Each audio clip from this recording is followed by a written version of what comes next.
When we speak about mystery, we often think, well, when we're in church at least, we think of unseen forces in our lives.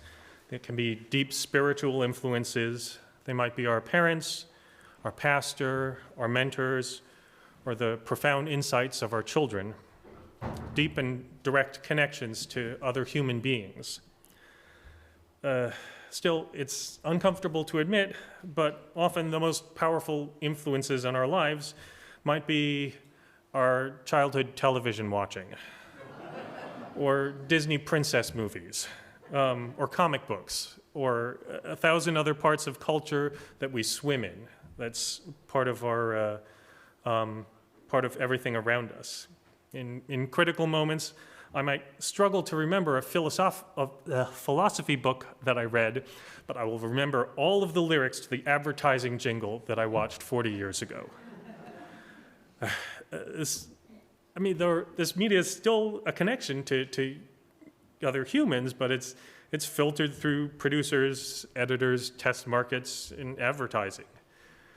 And I don't mean to discount these. I mean, movies, I'm a movie buff myself. Movies and television and advertising are people pour their lives into these things. My best friend, who I went to New York to see, is a film director.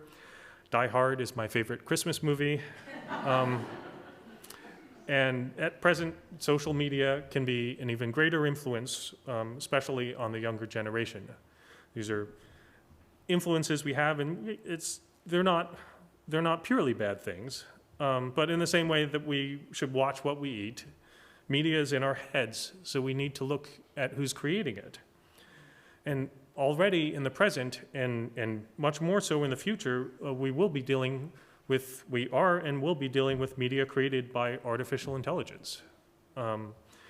It won't be writing the most critically acclaimed works, but it will certainly be used by people like television writers who have to produce quickly on a deadline, or by producers trying to create cheaply. And it'll create passable writing, images, and animation. It's something that we will have to live with. This is not a doomsday scenario. I don't think AIs will conquer the world. There'll be tools basically doing what society tells them to do. But that doesn't mean that we shouldn't be doing something about that. The common parenting advice is to limit screen time, which I think is fine as far as it goes, and maybe it should be applied to adults as well. But we also need to look at what's on the screens, because these influences will only get more common. Screens, that is, will have wider influence. And in some sense, AI is just another tool for creating. These models, they pull from existing works, they remix them according to the patterns that the algorithms see. They can be even creative in the sense of putting together different sources that maybe haven't been put together before. Like maybe mixing Hamlet with The Grapes of Wrath. Both great works, but people haven't necessarily put them together. And it could be interesting things that come together with that.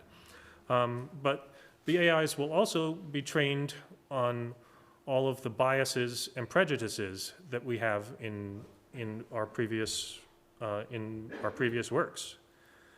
So the mystery that I'm speaking about is how we should treat works created by AI, and this is a matter for huge debate. I mean, I think has the actors' strike resolved? But the writers was voted on. Okay, but there was a huge issue for the media creation, and it was resolved as a compromise. I thought of writing this actually with the help of AI, but I didn't get that far. But can there be human connection and insight with media at all?